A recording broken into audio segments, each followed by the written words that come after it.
ಕರ್ಕಾಟಕ ರಾಶಿಗೆ ಅವನು ಚಂದ್ರನ ಮನೆಯದು, ಅದು ನೀರಿನ ಮನೆಯದು. ಯಾವುದು ಶೀತ ರೋಗವನ್ನು ತಾವು ತಿಳ್ಕೋಬಾರ್ದು. ಅಡುಗೆ ಮನೆ 24 ಗಂಟೆ ಕೈ ತೊಳ್ಕೊಂಡು ತಣ್ಣೀರಲ್ಲಿ ಆಟ ಆಡಿ ಚಳಿಗಾಲ ಬೇರೆ ಏನೋ ಮೂಗೆಲ್ಲ ಸೋರಿಸ್ಕೊಂಡು ಆ ಶೀತ ಗಾಳಿ ಕೂಡ ಬೀಸಬಾರ್ದು.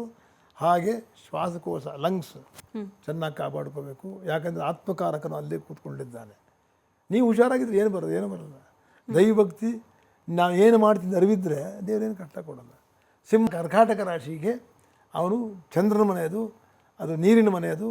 ಯಾವುದು ಶೀತ ರೋಗವನ್ನು ತಾವು ತಿಳ್ಕೋಬಾರ್ದು. ಅಡುಗೆ ಮನೆ 24 ಗಂಟೆ ಕೈ ತೊಳ್ಕೊಂಡು ತಣ್ಣೀರಲ್ಲಿ ಆಟ ಆಡಿ ಚಳಿಗಾಲ ಬೇರೆ ಏನೋ ಮೂಗೆಲ್ಲ ಸೋರಿಸ್ಕೊಂಡು ಆ ಶೀತ ಗಾಳಿ ಕೂಡ ಬೀಸಬಾರ್ದು. ಹಾಗೆ ಶ್ವಾಸಕೋಶ ಲಂಗ್ಸ್ ಚೆನ್ನಾಗಿ ಕಾಪಾಡ್ಕೋಬೇಕು. ಯಾಕಂದರೆ ಆತ್ಮಕಾರಕನು ಅಲ್ಲೇ ಕೂತ್ಕೊಂಡಿದ್ದಾನೆ. ನೀವು ಹುಷಾರಾಗಿದ್ರೆ ಏನು ಬರೋಲ್ಲ.